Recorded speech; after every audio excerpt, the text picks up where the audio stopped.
Welcome back to the Business Lounge podcast. I'm your host, Kimberly Ann Jimenez, and in this episode, we're going to be talking about 4 big ideas to set goals and actually make them happen this year. Coming up.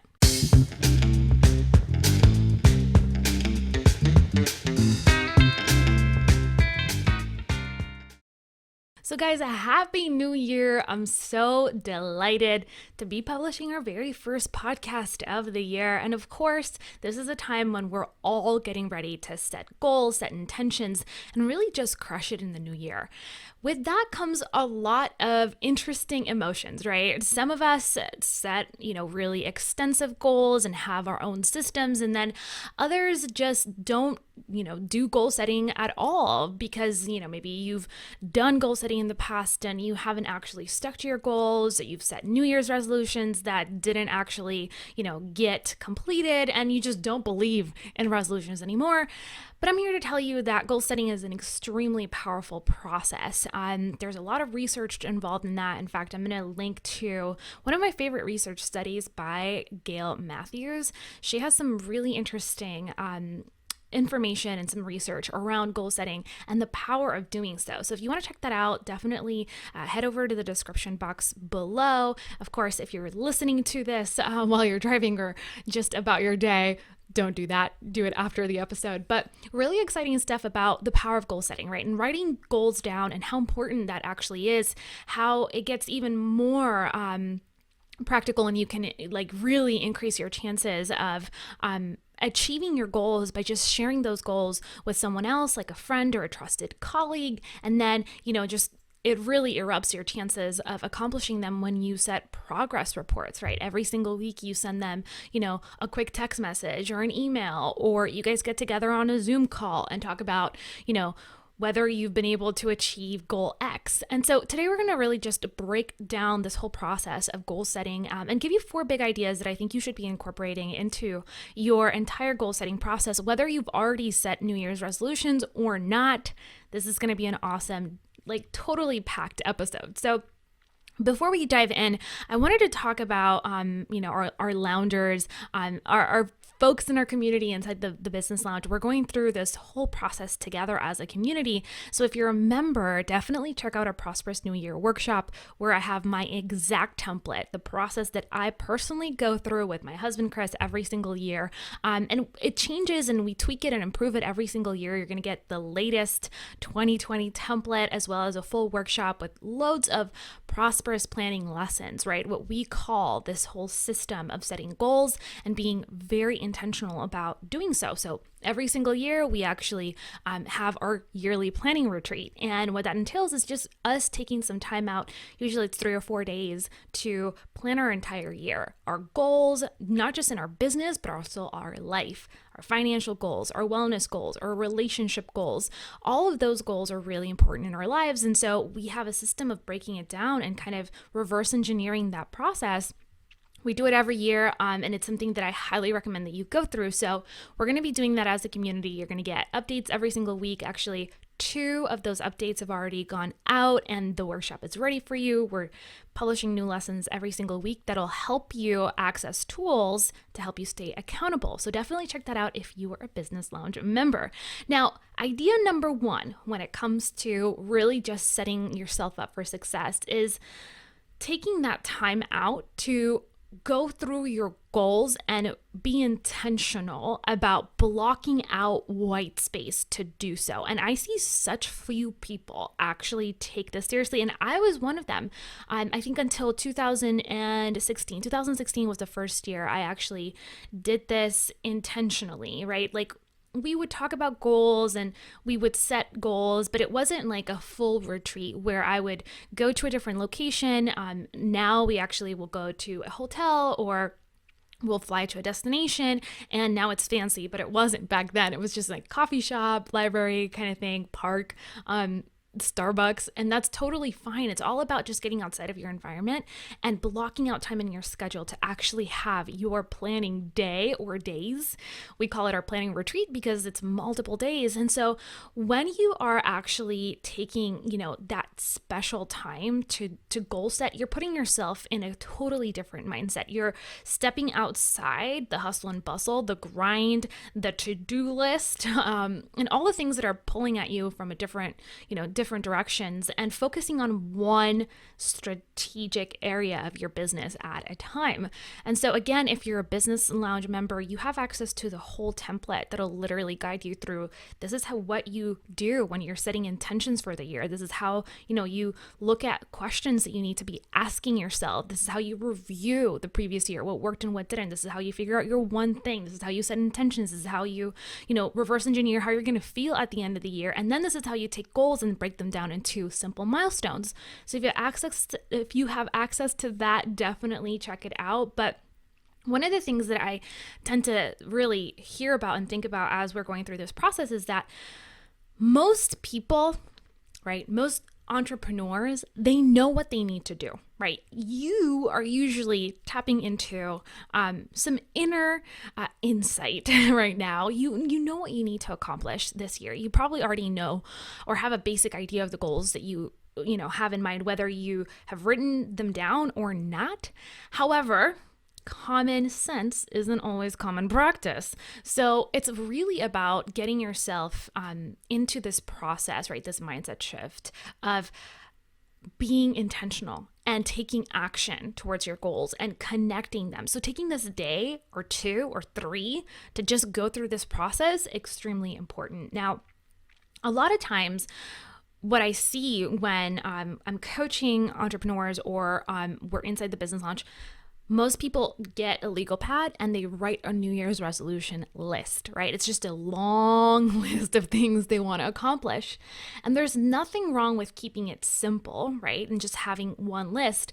The problem there is that there's so many different things you want to accomplish. And in my experience and in coaching other entrepreneurs, I find that just dialing it back a bit and looking at 3 to 5 big picture goals that you want to accomplish this year is critical. So for me personally, I have a mix of personal goals and business goals. Usually I set 3 big business goals and 2 personal goals. And I keep it simple because I know that if I go over that, I will not accomplish those goals. And before you have a visceral reaction to this advice and you're like, but there's so much more that I could do, or I have so many, aspirations, or that's good for you, Kim, but I just, that's not my jam. Let me explain. When you're setting goals and you're kind of creating your resolutions, right, for the year, I think that we spread ourselves way too thin to begin with. If you look at the responsibilities that you have right now and the allocated resources in terms of time, money, and energy that you're going to have to put into achieving those goals, it can be really daunting. So instead of setting this huge laundry list of goals, try to limit yourself to 3 to 5 goals total. If you can do less than that, like say 3 big goals for the year, maybe 2 business, 1 personal, that would be ideal. I think that starting small gives you the biggest, best chances of succeeding, not to mention, it's not always about doing more, y'all. I shared this over on my Instagram account yesterday. I was talking about how it's so important that we understand what the one big thing in your business is, right? What's the one thing that's going to actually move you forward this year that will give you the most amount of results? And Gary Keller poses that question in his book, The One Thing, which I highly, this is a must read, you guys. You have to read this book. I have to give my husband Chris mad props because we read it in his book club. And I wouldn't have found that book if he hadn't curated into the community for entrepreneurs. So I loved reading that last year and it really changed the game for me. So looking at what your one thing is and reverse engineering that process instead of having to look at all the other things, what's the one big thing? And then maybe set a couple of milestones, a couple additional goals that support the one thing. I was sharing with my members inside the Business Lounge this week as we were talking about our prosperous new year planning and the workshop and how to go about it. I personally, when I looked at last year and I did my end of year review, it really came down to one thing that made the biggest impact. And sure, there were multiple areas that supported that one thing that allowed us to get there. But if I really have to pick one thing that made the biggest difference, was mentorship and coaching last year. It led to us being able to triple our revenue, get to 7 figures, and that wouldn't have happened if I wouldn't have had mentorship and advice from someone who's already done it. And so that allowed us to really harness our funnels and tweak our copywriting and experiment with new Facebook ads. And we experienced massive growth. And so I could say, oh yes, it was kind of rebranding and releasing new courses, or it was refining, our entire brand persona, or it was kind of looking at, our conversion rates and optimizing that, or it was like growing our email list, and all those things supported the one thing. But without the one thing, I wouldn't have had the clarity to look at, okay, this is what we need to do. This is how we're going to do it, et cetera, et cetera. And so that's the mindset that I really want you to set.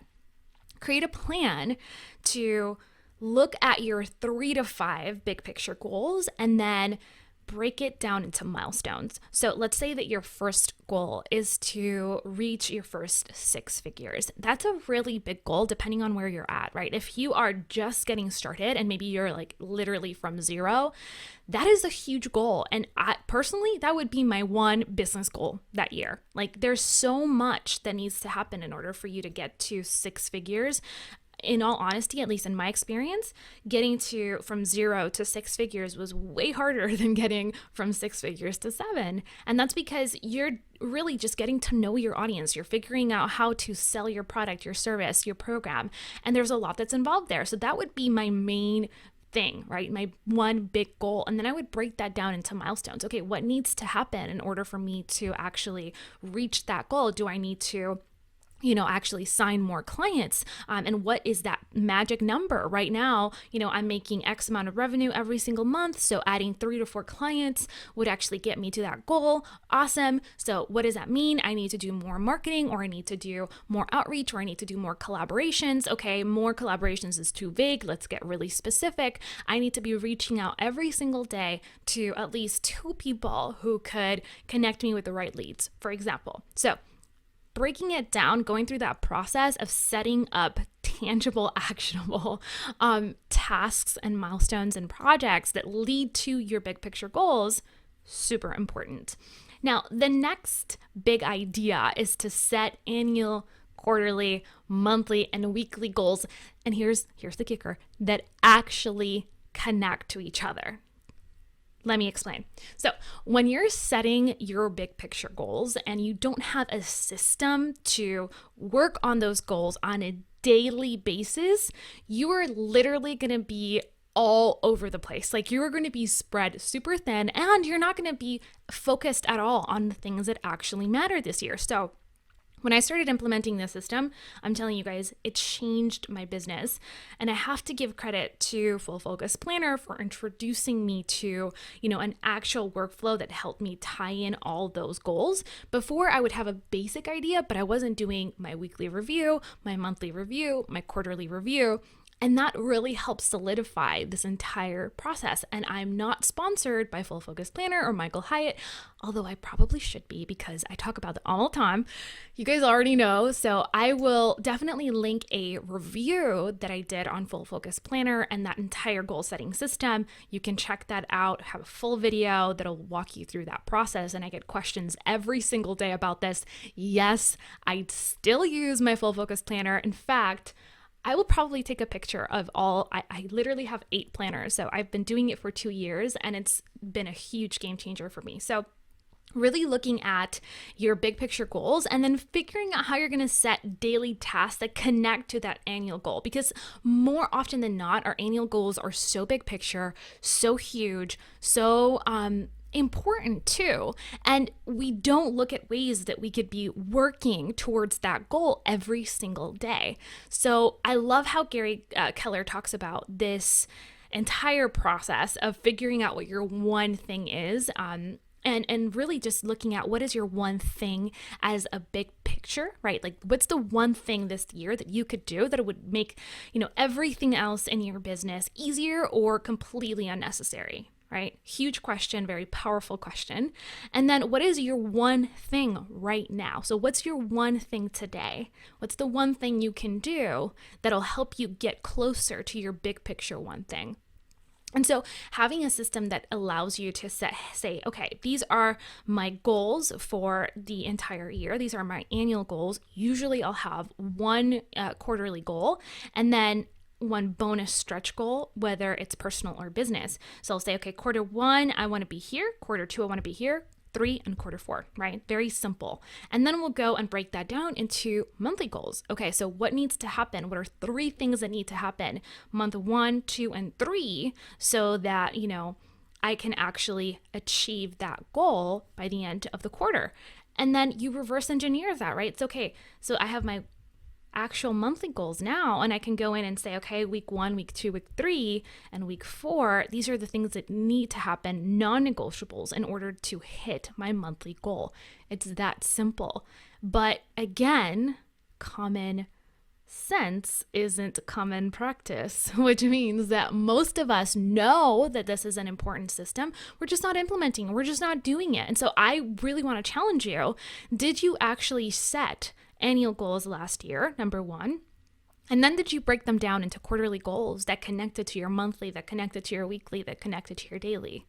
All of those things are critical if you actually want to move forward in your business. And I really want to challenge you to move into the mindset, right, of running a legitimate organization, really running a legitimate company. So if you've ever had a corporate job, if you've ever worked a 9 to 5, usually you have a supervisor, a boss who sets the structure, right? It says, hey, I need a report by X deadline. And because you have someone who holds you accountable to that deadline, you have to perform, you actually achieve that deadline most of the time, right? If you want to remain employed.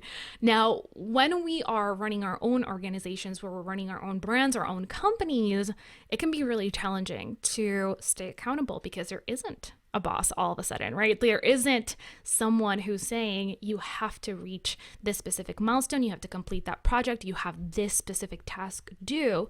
And so we're running around kind of being busy, being taskmasters, or we totally lose momentum, which in turn leads to a loss of motivation. So if you want to keep your momentum up this year, if you want to keep your motivation going, you gotta really transition from running your company as something that you do as a hobby right here, because it's in here, it's all mindset, into actually running a company like a legit entrepreneur, right? Like a legit CEO. You wouldn't see a CEO just randomly say, oh, I'm going to work on this and this and this. I mean, you might, but they're probably not successful. They have quarterly reports that they need to share with their staff. And if, they have shareholders, then shareholders hold them accountable and they have to perform, and they're breaking down their fiscal year into quarters, and it makes a big difference. So again, having, those accountability layers in place can make a huge difference for your company and the way that you achieve these goals in the new year. So set yourself up for success now, right? It starts literally now, this month, as we're headed into the new year.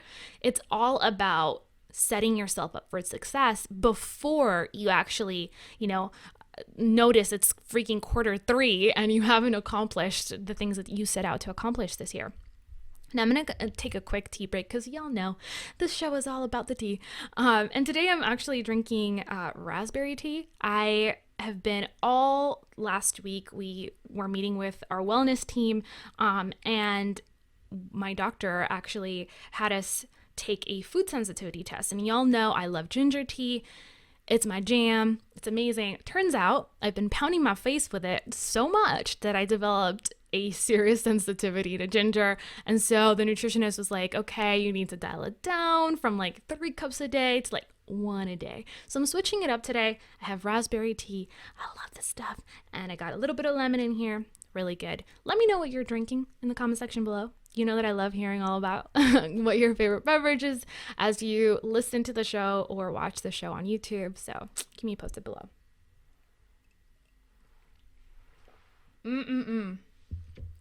So good, y'all. All right, so let's talk about big picture idea number 3.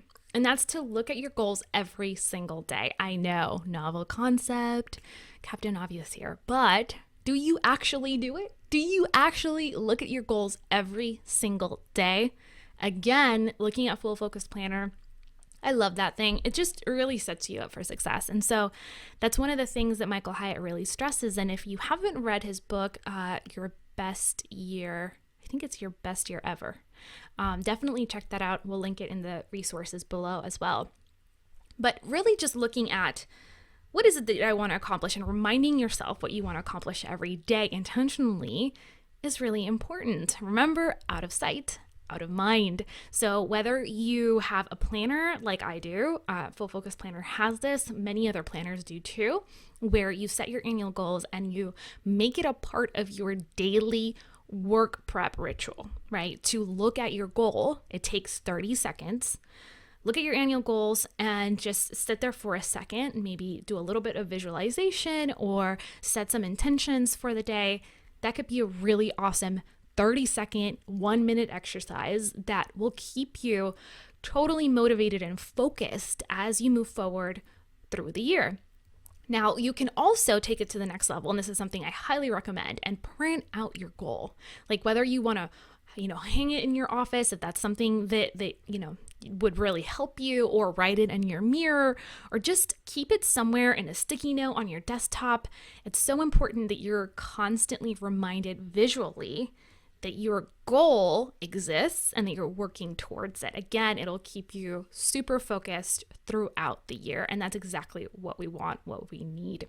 Now, I really think that kind of doing this will encourage you to work backwards, right? And think about, again, what is the one thing that I'm doing right now that'll lead to that one thing, or that would lead to that one goal that supports the one thing.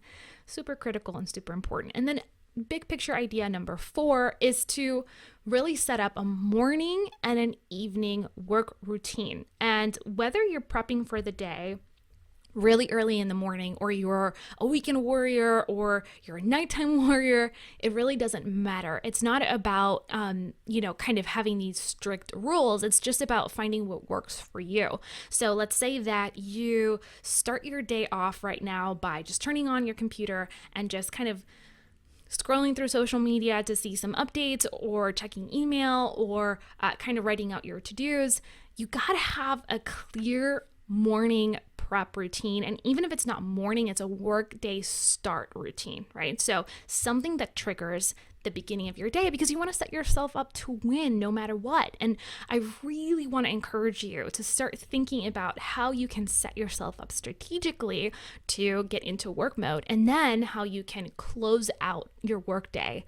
Again, loved this. Started implementing that about 2 years ago when I started with Full Focus Planner, and absolutely loved it. It's such a great kind of way to set the tone for your workday and really just focus on what matters. So for me, one of the things that I talk to my clients a lot when we're doing one-on-one coaching or inside the business lounge, most often we're starting the day without a clear roadmap or clear instructions on like what we're supposed to do that day. For me, I've gotten to the point where, before I was using Full Focus Planner, I had everything on Trello, and I still use both. They're absolutely my favorite tools. Love using both of those. And there is a lesson inside Prosperous New Year workshop that's coming all about how to integrate both a digital tool and a physical planner, because it's a question I get constantly from members. But right now, I really want to encourage you to set yourself up from the get-go. The first thing you do in your workday prep is look at what you're going to be working on that day, plan your day. And if you can take it a step further, right, and when you end your actual workday, look at planning the next day before that day arrives. That's even better. So these days, once I'm done and I'm closing out my workday, I actually prepare the next day. And I look at, okay, what was I able to get done today? What needs to be moved to the next day? What do I need to delegate, or what do I need to completely remove from this to-do list because it doesn't make sense? So every single day, I really just give myself 15 to 20 minutes to look at my calendar, look at my weekly goals, because I set that up every single week. I have a full list of things that need to happen that week and 3 goals, 3 things that have to happen, non-negotiables, rain or shine. And I'm not perfect. Many times they do not get done. This isn't like a, competition. It's all about moving in the direction that makes sense for your business and tweaking and experimenting and figuring out what works for you. So planning your day ahead of time, again, one of the most important things you can do as you prep your workday. And oftentimes, again, when I'm talking to clients and when I'm talking to our members inside the Business Lounge, and I ask, what are your goals for this year? And can I look at your calendar? Can I look at your Trello board? Can I look at your planner? There's this discombobulated list of things that they need to get done. And I 100% can relate to that. That's exactly what my list used to look like when I started my business. It was a legal pad, it was sticky notes on my desk, and it was a total disaster. I mean, there were so many things that I thought I needed to do, either because I, read a really great blog post that talked about a specific strategy, or I just self-imposed all these unnecessary things that I thought needed to happen, but really didn't move the needle in my business and were not connected to a specific goal. So again, kind of looking at, okay, how can I spend some time today really thinking through what it is that I need to get done? What is my one thing today that will lead to one of my goals? What can I do one thing today that, will make the biggest difference in my company, will move the needle forward? And then just going down the list and writing everything else down that needs to get done. What is the top 3 things that need to happen? And then what are some things that you might get to, right? Some bonus things. And I get this question a lot, like, how do you get done with all the little things in your business? How do you get those done? And so my answer to that is just time blocking, right? So I time block the majority of my task, like the top 3 things I need to get done. And these days it's getting less and less. I used to teach, hey, 3 big things that you need to do that day. They're kind of winding down even more. Now I'm totally satisfied if I get one needle moving thing done in my business that day. And usually it's a little bit more extensive. So whether that's creating content or revising a specific funnel or writing new copy, one thing every day that will move the needle in my business. And I literally time block that, right? So I look at, okay, so from 11 a.m. to 1 p.m., I'm just writing copy for the specific ad, and that's my one thing for the day. And then from 1:30 to like 2:30, I'm doing a new podcast episode like this one. And then, 2:30 to 4 or 5:30, I'm doing communicating with my team, having meetings, answering email, all of the little things in my business that need to happen. But usually, and actually I'm giving a lot of time for that, usually it's an hour and a half, maybe 2 every day. I really can't do more than that, because then my one thing gets neglected and I don't move forward with my company, which means I'm not there to serve and support all of our students, the people that really love our content and rely on it. And it's my responsibility to stay in business and continue moving forward and be a leader. And so to me, all the little things in my company, right? Getting back to so-and-so, sending that proposal, signing this, contract, all those little things happen at the end of the day when I am tired, when I'm less creative, because they're not the priority. And so you gotta be ferocious and totally vicious about protecting your one thing, protecting your big goals every single day, the things that need to get done. And so reverse engineering that process and starting your workday with a clear picture, a clear path to how you're going to accomplish those things can make a huge difference. So I'll look at my weekly things. I'll assign, days to each one. So every week I sit down, I look at everything that needs to get done, and I say, okay, Monday I'm going to be doing this, Tuesday I'm going to be doing that, Wednesday's going to be this, Friday's going to be that, boom. And then every day I time block that and I check it off the list. And I have to be super honest with you. More often than not, 20-30% of my list does not get done, and that's okay. Gary Keller talks about this a lot in his book about the importance of living in chaos, because you are really focused on one or two big picture things in your company and one or two big picture things in your life too. And so being comfortable, because things are going to, fall through the cracks at some point. You can't be everything to everyone. And I love this analogy he has about juggling balls, right? There's different balls that you're juggling at one time, and some balls are made out of rubber, and usually those are related to your work and your business, and some are made out of glass, and those are related to your personal life, your health, your spirituality. If you drop the glass balls, those are important, areas in your life. They will shatter, and there's no coming back from that. But your rubber balls, right? Getting that deadline or figuring out, getting back to someone or answering emails, those are rubber balls. They will bounce back. They will not shatter. And so if you're juggling them and, you drop one of the rubber balls, that's okay. Like, be okay with dropping some of the rubber balls, because they're not important. Like, they will not shatter. There's recovering from that, right? They'll bounce back. And so living in this state of controlled chaos and being comfortable with not everything being perfect all the time, I think is really key and really important as you move forward in the new year.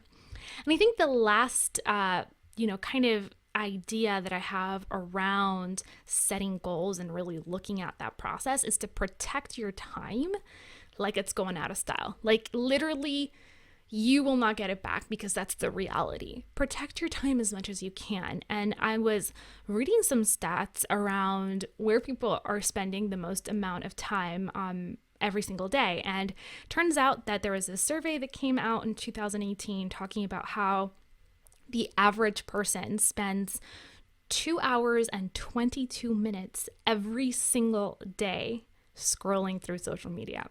So 2 hours and 22 minutes a day, which is wild. And so I decided, you know what, I'm going to do the math literally here on the show and talk about, if this is you and you're spending this amount of time, I want to challenge you. Check out your screen time app over on, or your screen time settings on iPhone if you have one, and you'll notice that you're probably spending more than 2 hours and 22 minutes every single day on social media. It's pretty scary. So 2 hours and 22 minutes, let's multiply that by 7, right? So 2 hours and 22 minutes. Actually, let's just multiply it by 5. Let's say this is just a work day, right? Let's say this is just how much we spent during the work week, not on weekends, which is probably more on the weekends, but I digress. Okay, so that's 11.1 hours every single week. All right, so let's multiply that by 4, and we have 44 hours and 40 minutes. So 44 hours and 40 minutes on social media every single month. Y'all, that is a complete work week.